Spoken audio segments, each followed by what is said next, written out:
Okay, um, so this is the second video now that I'm putting together for Ivy Day in the committee room.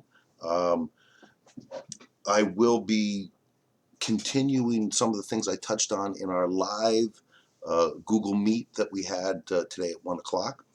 I encourage you all, if you can, to be on those Google Meets that are going to be every Monday at 1 o'clock when our class normally would start. Okay?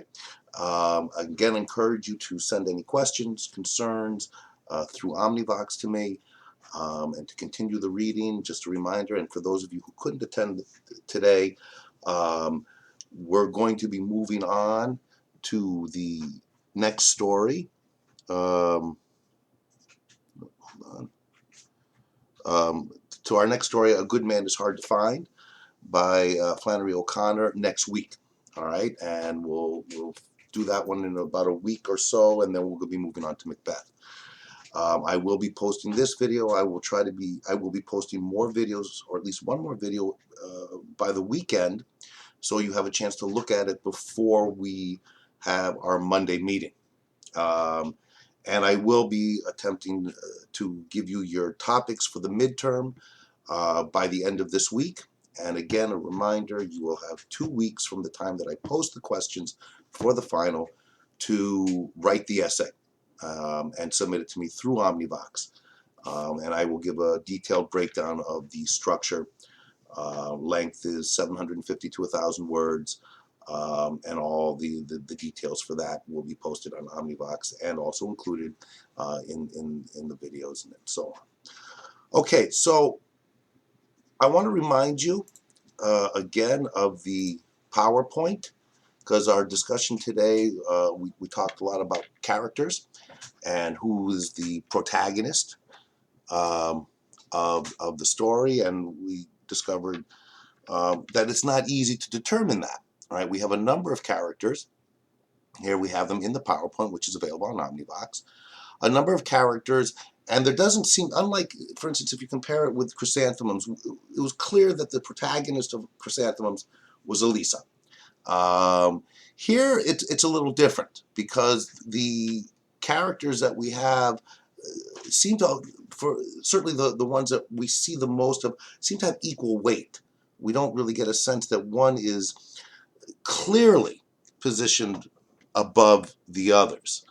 And I would suggest that an argument can be made, for 2 or 3 of them as being the protagonist of the story.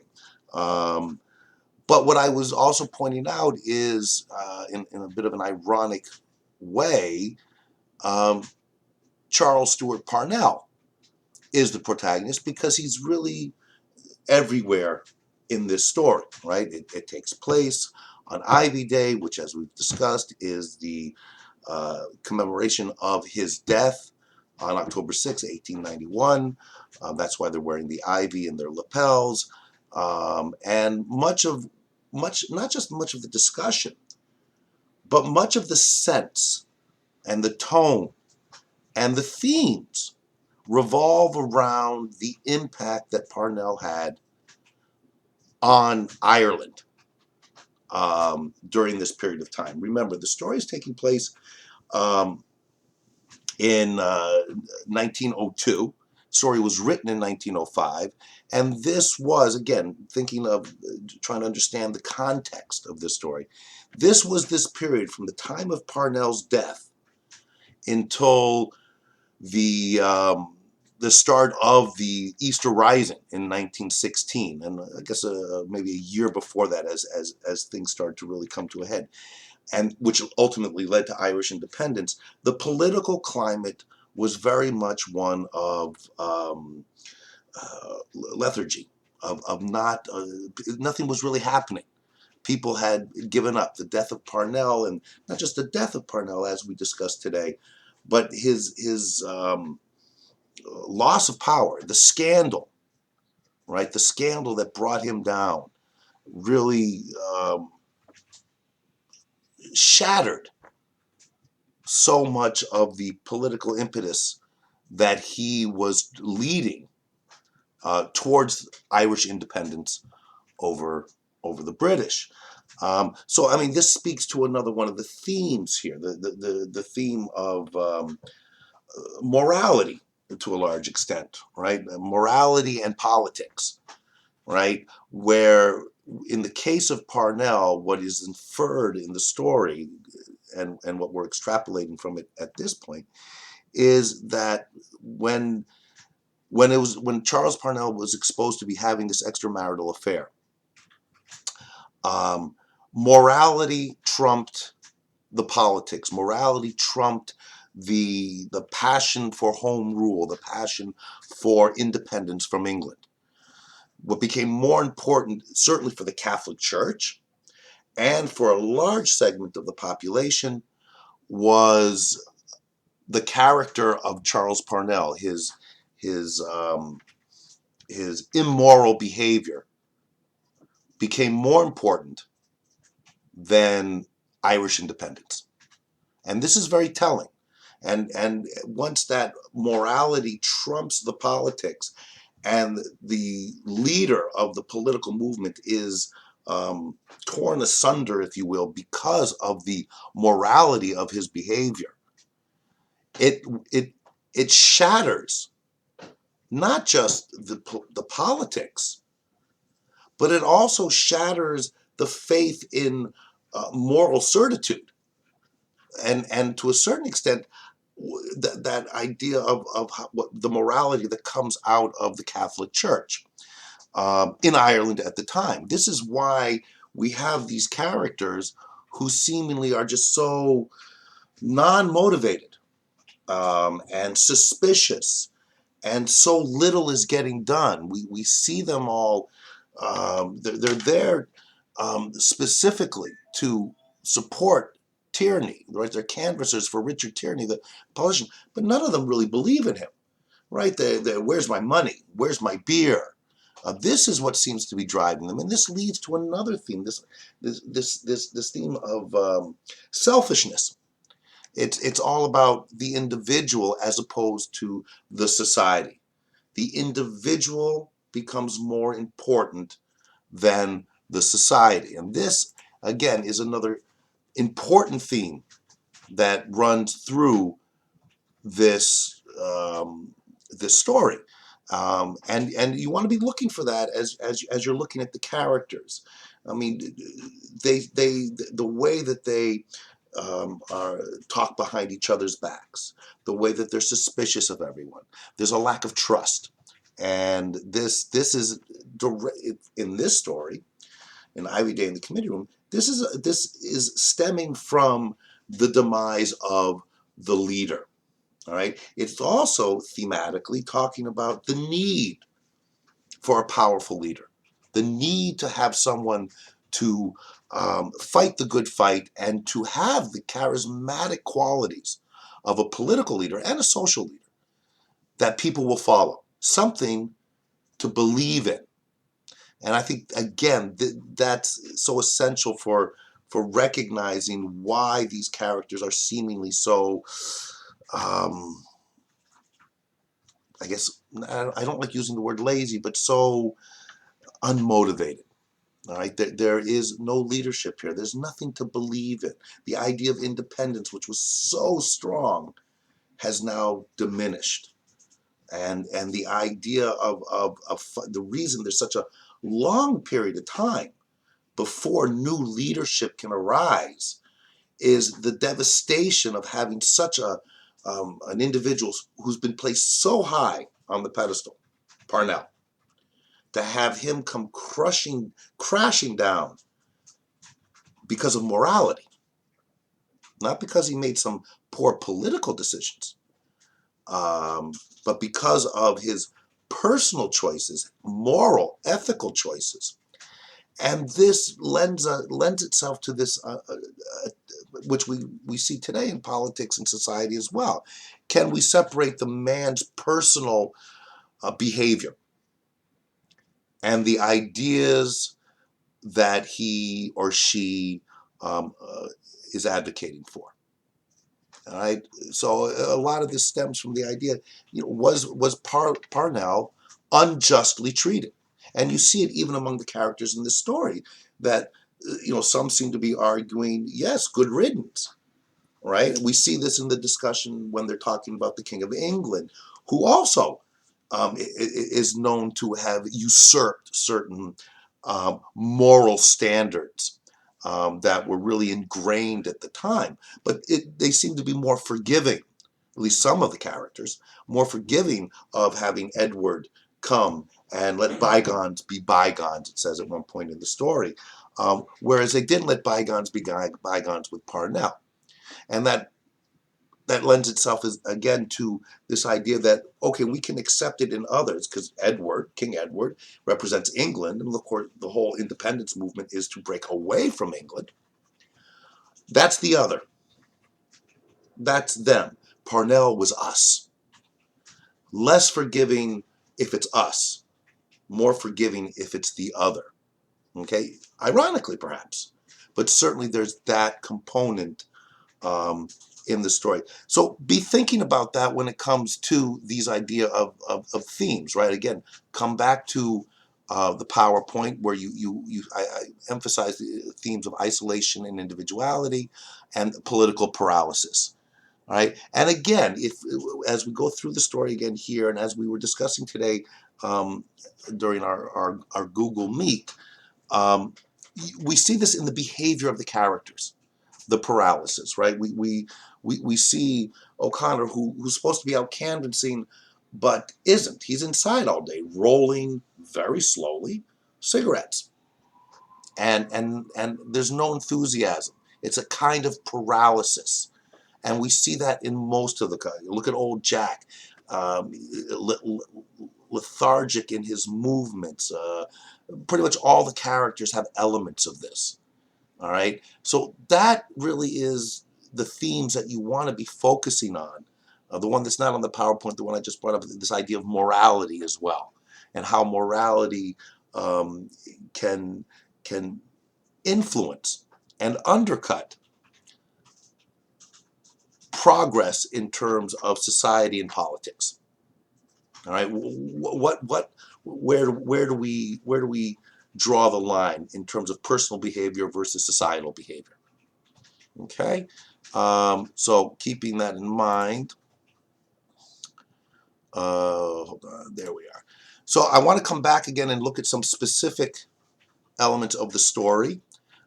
Continuing where we left off with the last video, and again continually riffing off of what was brought up a bit today and what's in the PowerPoints and so on. I mentioned today a key symbol in the story, which is fire. Okay, we touched on it in the last video, but I want to come back to it fairly briefly. I am going to try and keep this relatively short. But we were talking about what the fire may symbolize. And if we look here with when we were dealing with the fire here, when old Jack goes to get the candles, right? So the old man left the hearth after stumbling about the room, and even little things, stumbling. Oops, so where do I do that? There it is, right? So stumbling, which is suggesting what? It's not with authority. Again, even words like this can lend themselves to these themes. Stumbling because he doesn't have direction, because he has nothing to believe in. This, again, this paralysis of sorts. And he goes and gets the two candlesticks, which he thrust one and the other into the fire and carried to the table. So note here how it's described when he gets the candles, right? The denuded room came into view and the fire lost all its cheerful color. All right, so again, you have to envision this, but we have the fire as the only source of light in the committee room at this point. Lighting just two candles lights up the room and diminishes the fire. So if we're looking at the fire as a possible symbol of Parnell, right, the fire of enthusiasm, the fire of drive to achieve something, of belief in something, political, societal, when that fire is brought out through the candles, part of that fire, it diminishes that fire that might represent that time when there was the passion. It lost all its cheerful color. And then what's revealed is the present. Remember, Parnell's the past. He's been dead for 11 years, and his demise started 12 years earlier. And it reveals the present state of affairs. So we're looking at symbol, we're looking at tone, we're looking at context and setting that speaks to us about what the current situation is. And what we have here, the walls of the room were bare, except for a copy of an election address in the middle of the room, small table. So key here is it's bare. There's nothing there, right? Again, symbolizing the lack of things to latch onto in the more ephemeral sense of a belief in something, a political, societal goal, all right? Again, I'm going to go through this much quicker this time because there are certain sections I want to focus in more, but things to pay attention to, right? Remember, we talked about this, primary concern, right? Mr. Hines comes in and asks, first thing he asks, has he paid you yet? Individuality. It's about the money. I'm not doing this because I believe in the cause. I'm doing this because I'm doing it for money. And we, especially with Hines, we know this with Hines because we really get a sense that he is not very much on board with the politician he's canvassing for, right? Hines, has is the one character, I would argue more than any other, that still is trying to hold on to that which Parnell had, all right? Which was belief in social justice and independence and all these things that really got the population passionate about.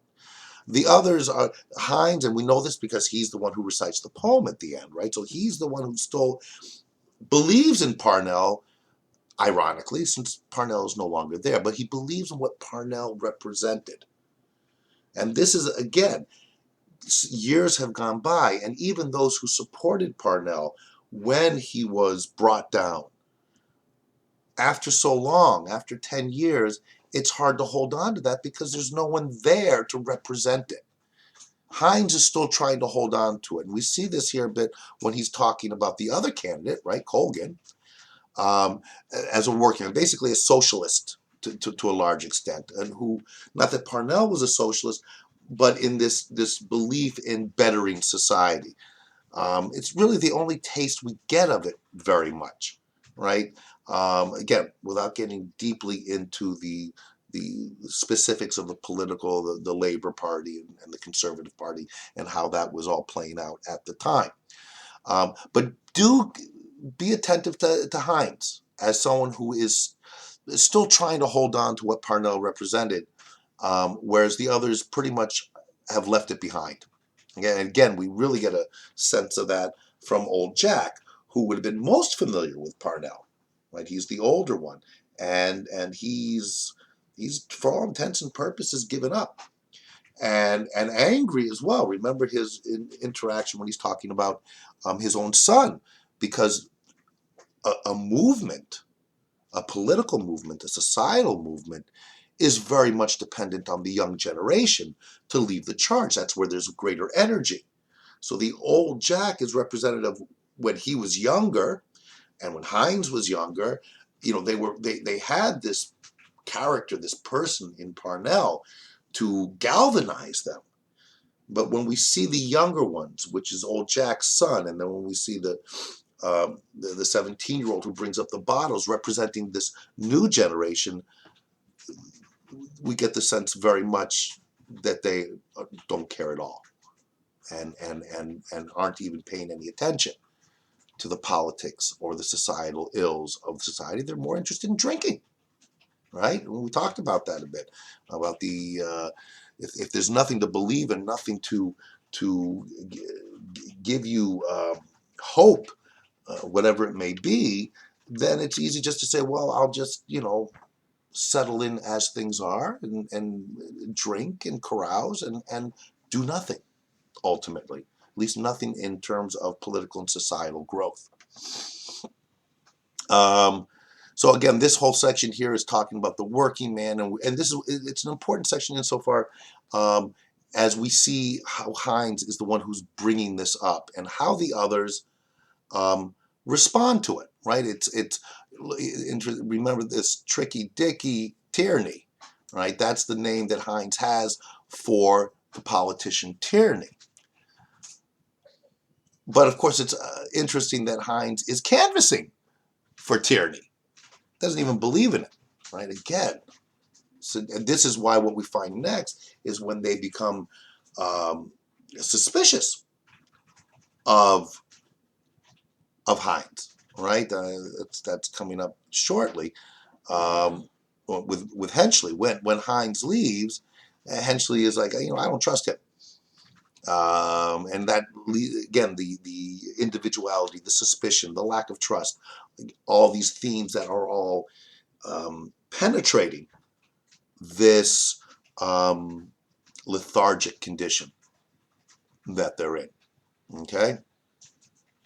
Henchley, again, is character. Note as well with Henchley, one of the interesting aspects of him is how much he changes some of his attitudes once he starts drinking towards the end.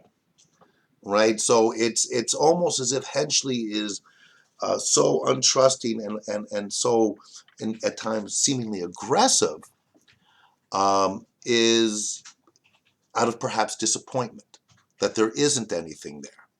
We get with O'Connor, it's really more of a, remember, young gray-haired, right? Very telling. He really does represent this stage in between the generations, and as a representative of this time of in between when Parnell was leading the charge for Irish independence, and what's going to come in the future. Of course, they don't know what's going to come, but how both old and young, and they blend, because there's where do we turn? And he's, of course, the one that we see so clearly at the beginning.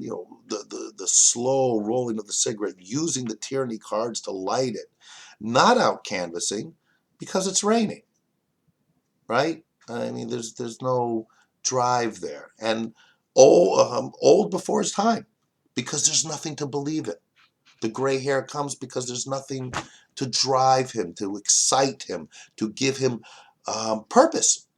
And much of what goes on in this story is about the concept of having purpose and needing the leader to help the individual recognize the purpose and then galvanize that person and bring in the groups to lead a movement.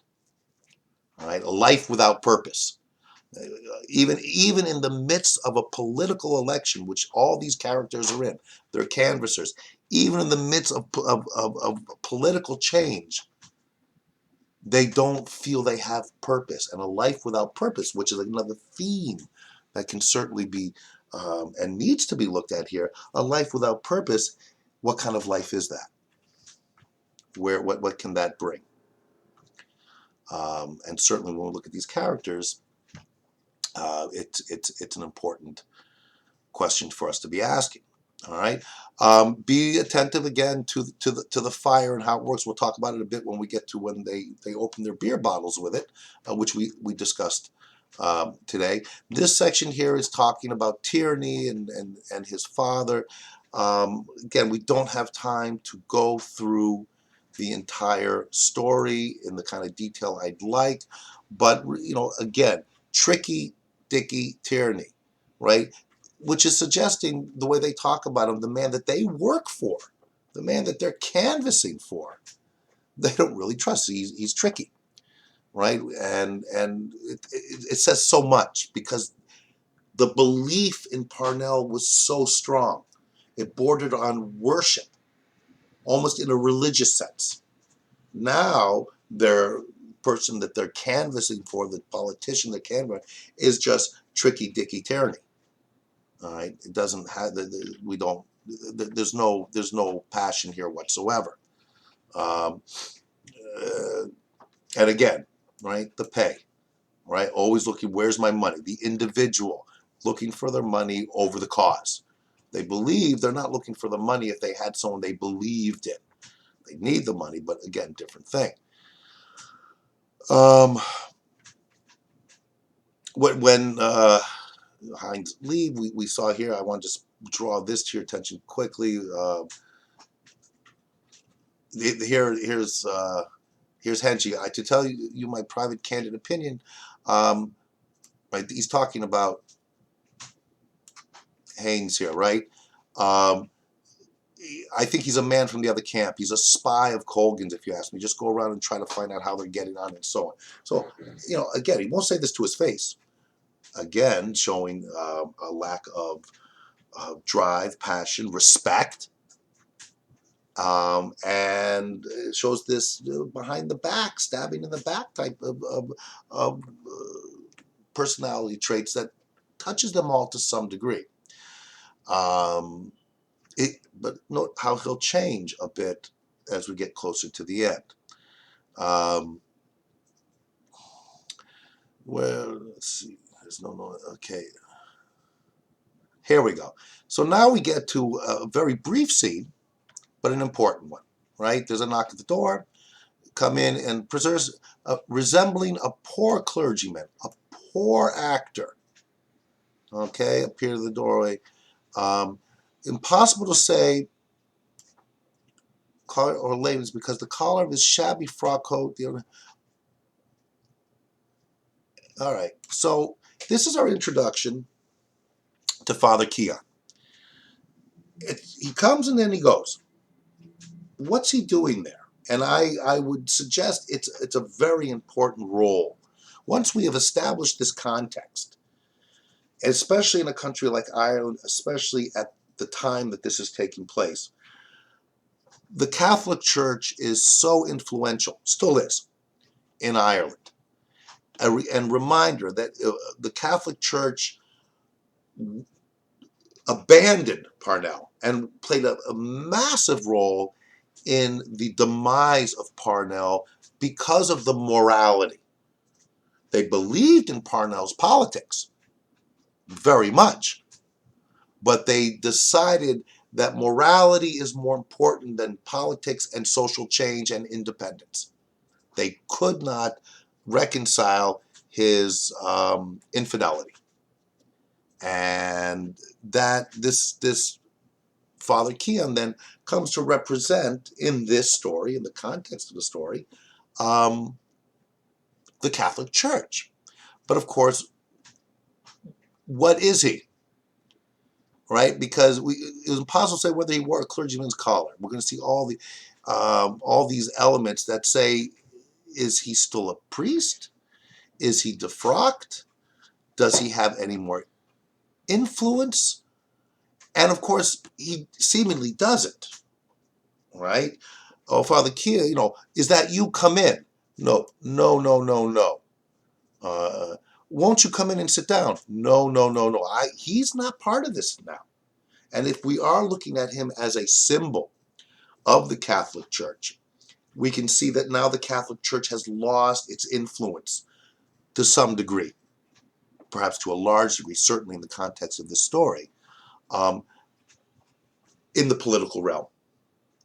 They were responsible, the Catholic Church, to a large extent, of bringing down Parnell. Therefore, they are responsible for this lethargic state, this life now without purpose, and they no longer have the power that they had in the past, where people could turn to the church for purpose.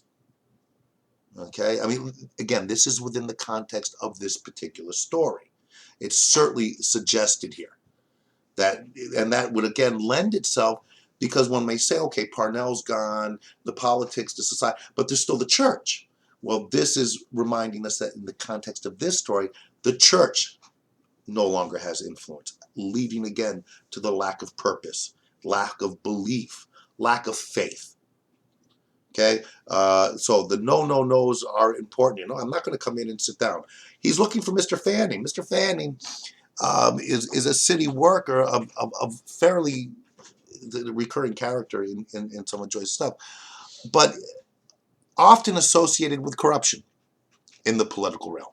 So it's even a suggestion there of a corrupt, and we get that's emphasized because if we go on here, it was just a corruption business matter, money. This is the Catholic Church now.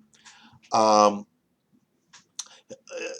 and he doesn't stay. He leaves, and they went right to light him downstairs. He returned the door. Hensley, seizing one of the candlesticks, went to the door to light him downstairs. Give him light, right? We understand the symbolism of light. It's darkness, light. Light we see, darkness we don't see. Went to help him with the candlesticks, and remember the candlesticks as well as symbols. Symbols, they have an element of that fire. The candlesticks were lit by the fire. If the fire is a representation of a time past when Parnell, when there was purpose, the candlesticks, very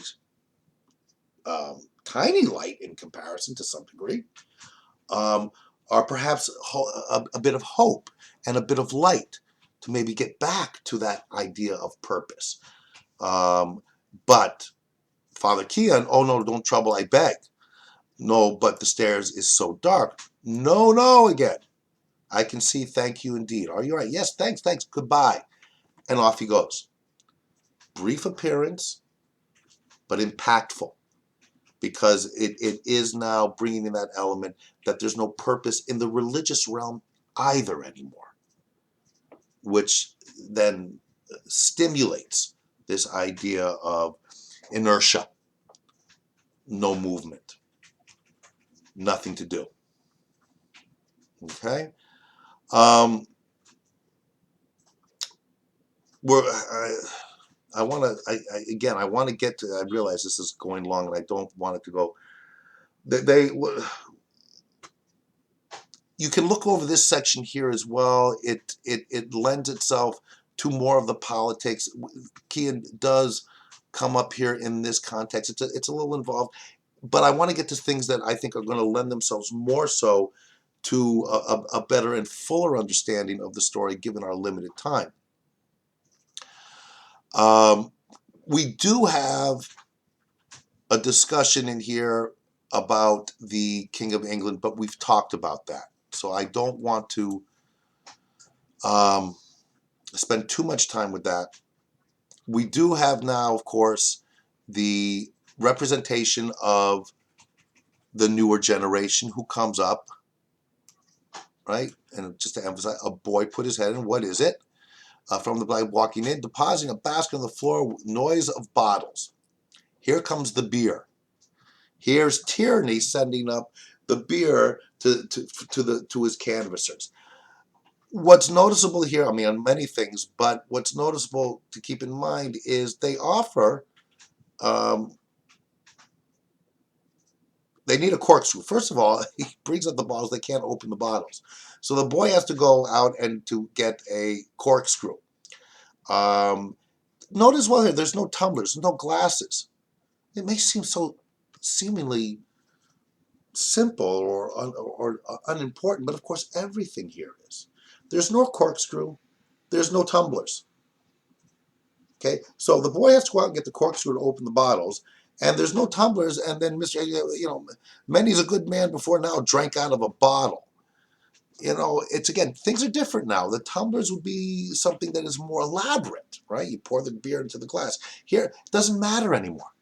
It doesn't matter because nothing matters as much as it used to. Okay, keep that in mind. And the boy came back with a corkscrew. Mr. Hensley said to the boy, "Would you like to drink?" "If you please, sir." Then the old man, that's old Jack, grudgingly he opens the bottle and asks him, "What age are you?" 17. All right. So this, of course, ties in with old Jack talking about his son. Now, here's a 17-year-old. Do you want to drink? Sure. Why wouldn't I? The boy took the bottle and said, "Here's my best respects." To Mr. Hensley, and drank the contents, put the bottle back on the table, wiped his mouth with his sleeve. He didn't sip it, he downed it.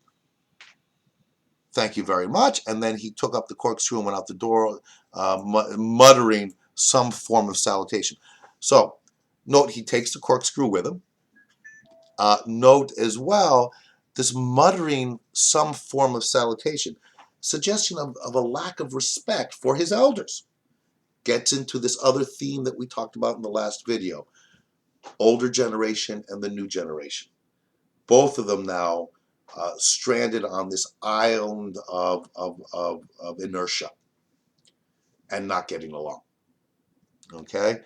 Um, that's the way it begins. He's thinking of his son, right? And the disrespect and the lack of generational cohesion, which they had. Important note to remember that it's speaking back to when Parnell was at his height. He had all the generations, and now the generations are split, and neither of them are working towards anything substantial. Again, this inertia. We have two more characters who were introduced at this point. Um, right, let's get to where they come in. We have Crofton and Leon's. Crofton's an interesting character because if you notice, he doesn't say anything until he gets his beer. And of course, this scene brings up the boy left with the corkscrew.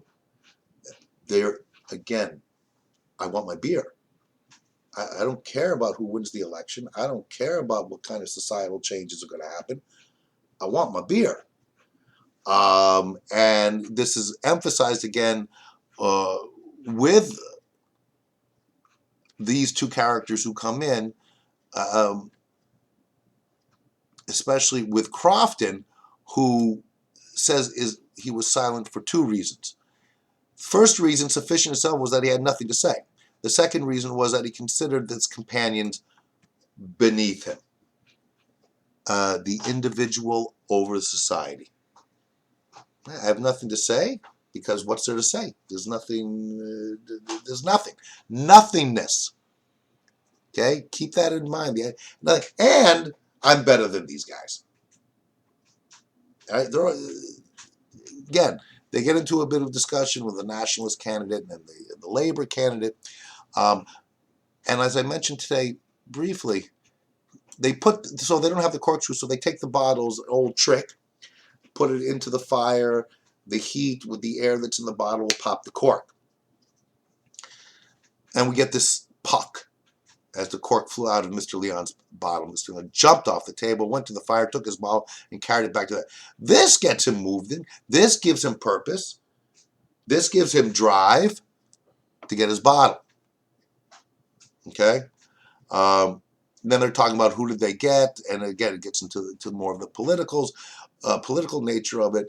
But they're talking about what they've been doing out there canvassing, but they're never talking about it with passion for a cause, right? They're talking about it much more in the sense, yeah, this is what I do, and I got this guy, that guy, and almost a bit of competition, but with no real drive. We get here again, the King of England. And Parnell is now brought up by name very specifically. You can read through this. We touched on this a bit already. Whether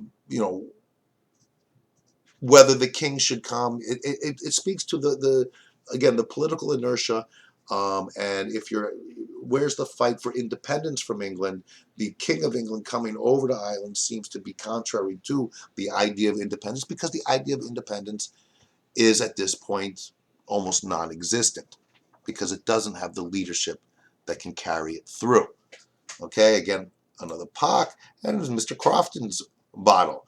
He got up from his box, and remember, he's described as fat and a bit lazy, and when he returns, he said in a deep voice, we hear him for the first time, our side of the house respects him because he was a gentleman. He's talking about Parnell here. Okay, because this plays into the different political parties, but was not necessarily a supporter of the policies of Parnell, but still respected the man. The idea of a gentleman is ironic, of course, because his demise was predicated on immorality, which is contrary to the idea of a gentleman.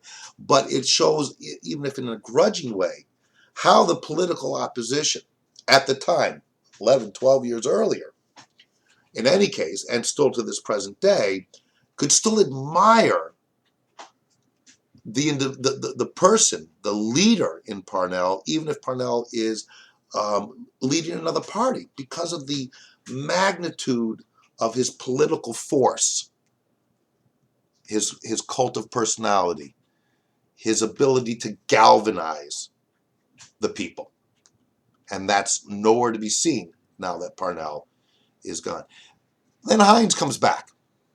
Remember, he's out during all this, and this is important to remember that he isn't here when all this stuff we've just been looking at happens. He comes back. Remember, he left. They say, oh, I think he's a spy for the other side, and so on. Now he comes back. And you'll see people, now they're a little more friendly and a little more talkative. Why? Because they've been having their beer.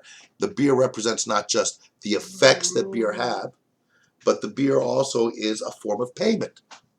And that plays into this. That's part of this as well. Their individuality versus the collective. Okay?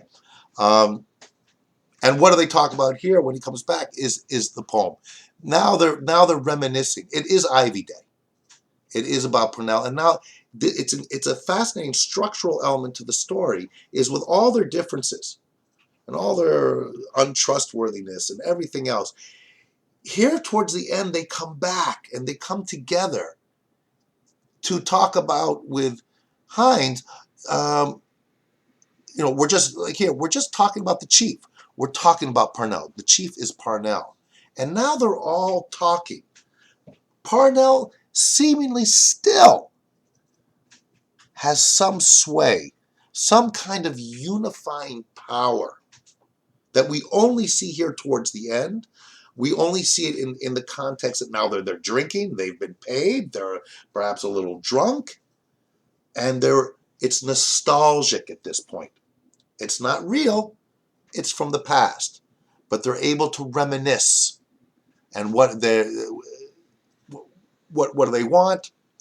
They want for Hines to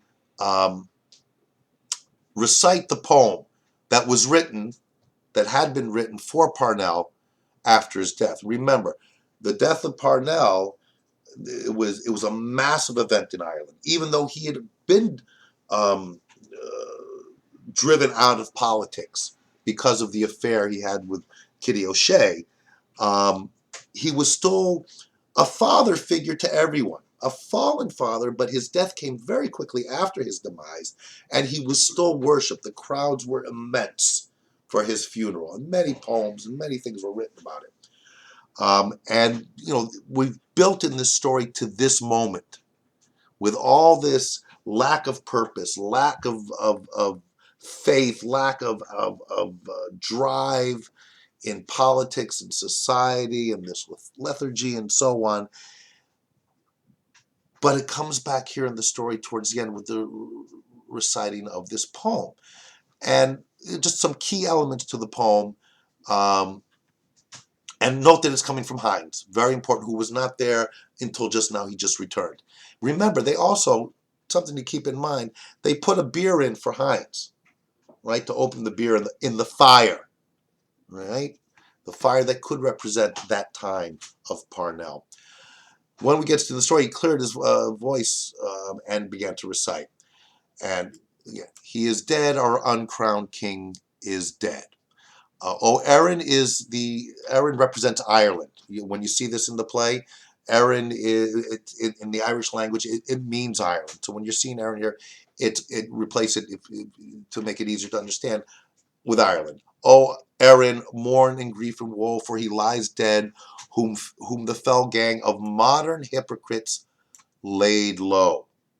Okay, remember, he died after he had been driven out of politics because of his moral and ethical behavior. Oh, of modern hypocrites laid low, with that suggestion is those of you who drove him out of politics, those of you who killed the dream that Parnell represented because of his personal behavior. Are you able to say that you didn't have personal behavior as well that would be considered immoral and unethical? Right? That's the suggestion here in the poem, and a good one. He lies slain by coward hounds. He raised to glory from the mire Ireland's hopes and Ireland's dreams. Okay, is bowed with in Pal's cabin or cot. The Irish heart, wherever it is bowed in woe, for he is gone. The Irish heart, wherever it be, all of Ireland, all the Irish people were galvanized by Parnell. Even those who disagreed with his politics were still impressed and still cared. Okay, who would have brought her destiny being Ireland's destiny. He would have had his errand famed, Ireland again, before the nations of the world. He dreamed, and then this little parenthetical, alas, 'twas but a dream of liberty.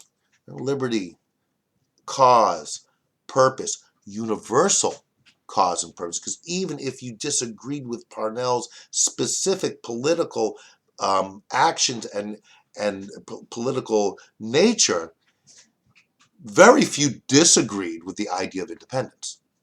It's just how do you get that independence? Okay, there's always political squabbling, but he represented liberty from colonialism, oppression, as they were perceived it coming from England. Treachery, sundered from the thing he loved. Shame on the coward. Excuse me. Betrayal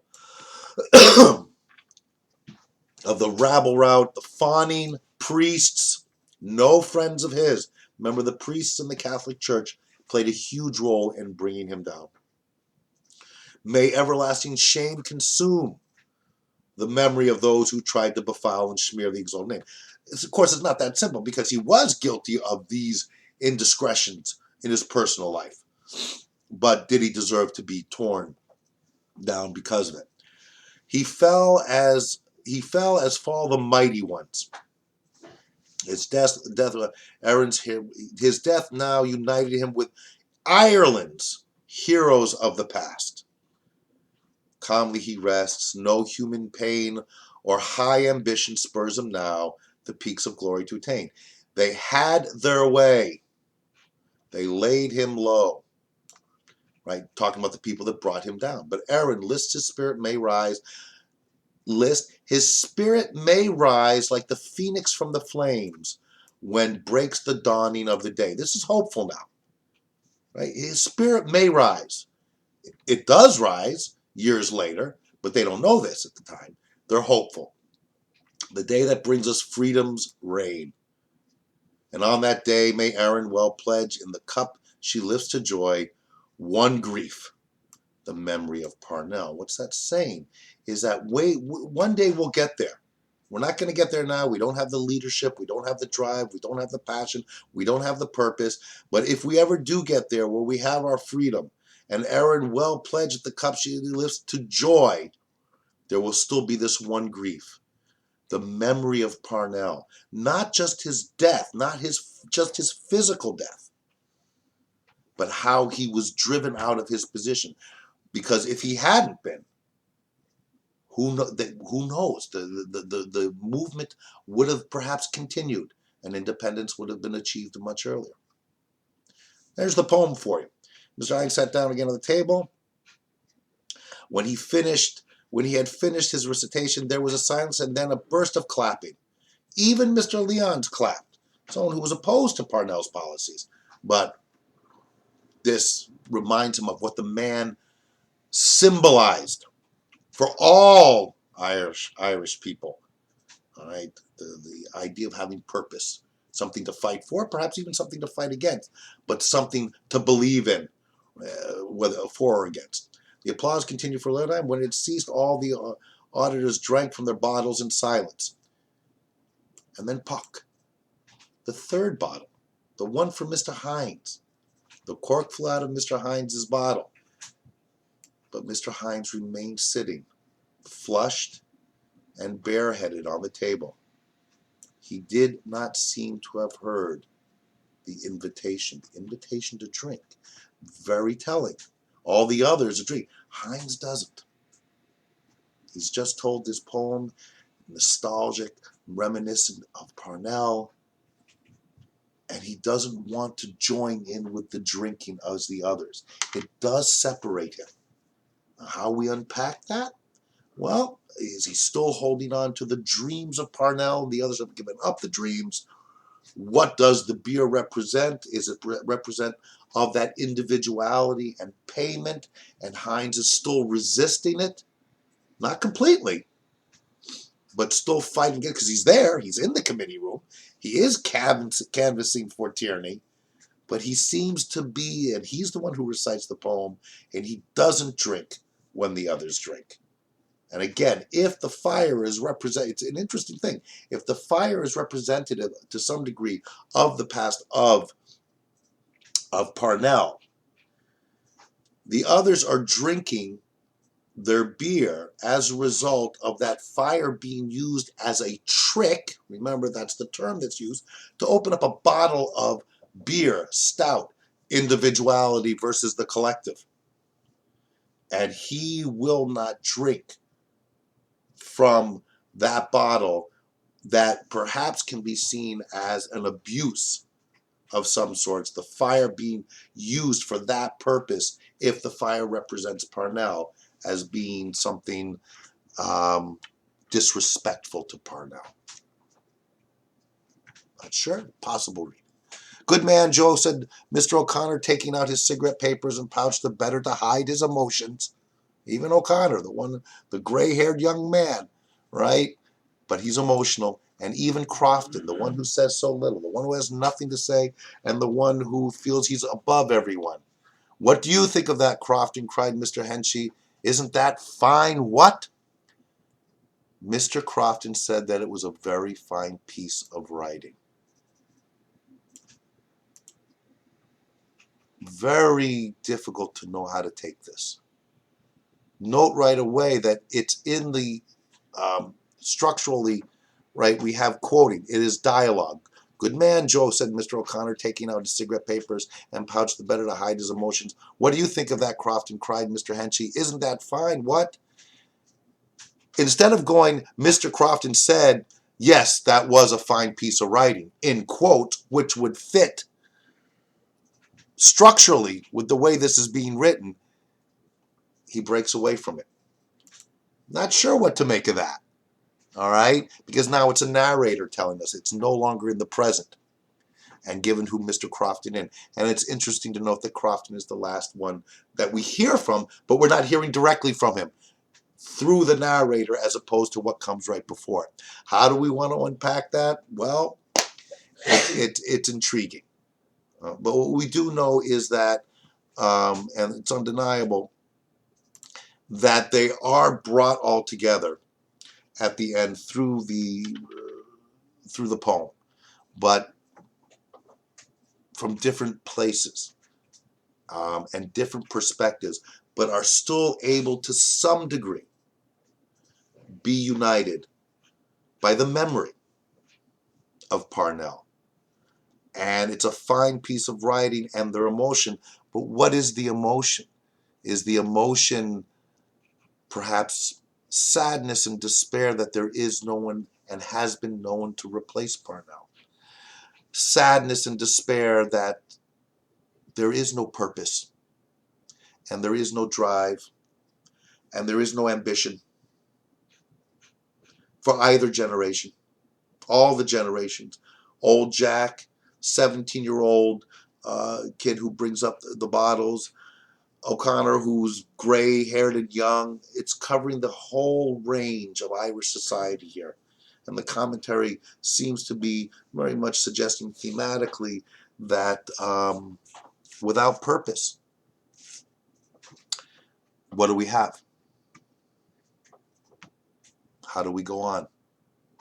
Enjoy our stout, find tricky ways to open it. Anyways, a reminder to go back to the PowerPoint now that we've gone through it with the videos. So read these. This will help guide you. Look at the themes. Think about the themes that I've brought up today in our discussions. and try to put it together. Ideally, do another read through if you can.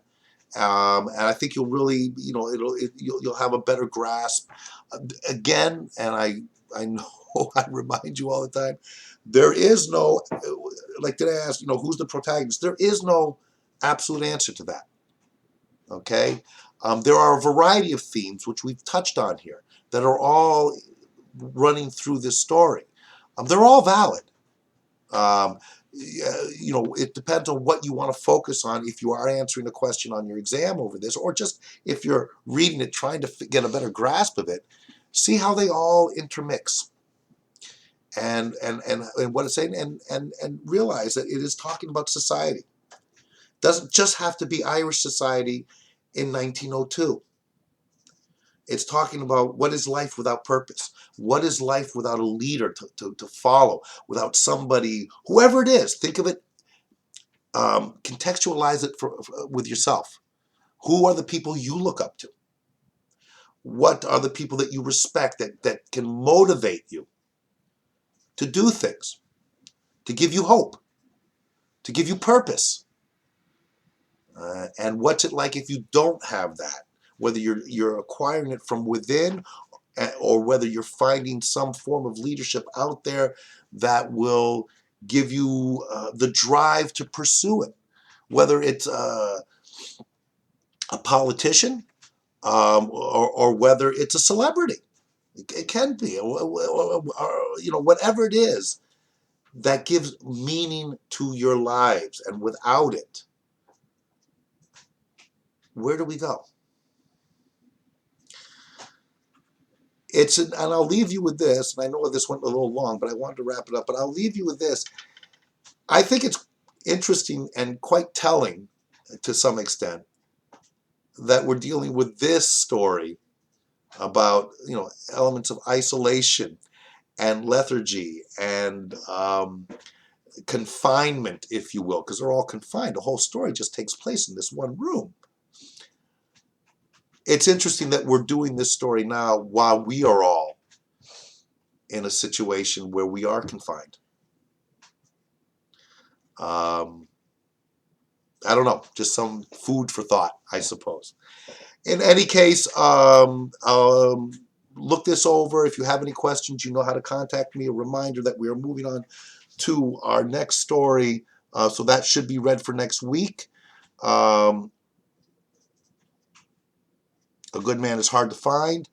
For next week, I will post a video on a good man is hard to find. I will do my best to get it up by the weekend, so you have a chance to look at it before we have our Monday morning meeting. I will try to, in any case, get a PowerPoint up on it before then, and we'll go through that, and then we'll be moving on to Macbeth. And again, I've posted the information about our midterm and so on. If you have any questions, if you've missed any of this, just contact me and I will get in touch with you, and fill you in. And I will have more details about the logistics of how we're going to get through this in terms of the exams and the in-class assignments, by the end of the week. All right. All right. We'll keep your eyes open on OmniVox, and we'll be next Monday at 1 o'clock. We'll have our virtual class. All right.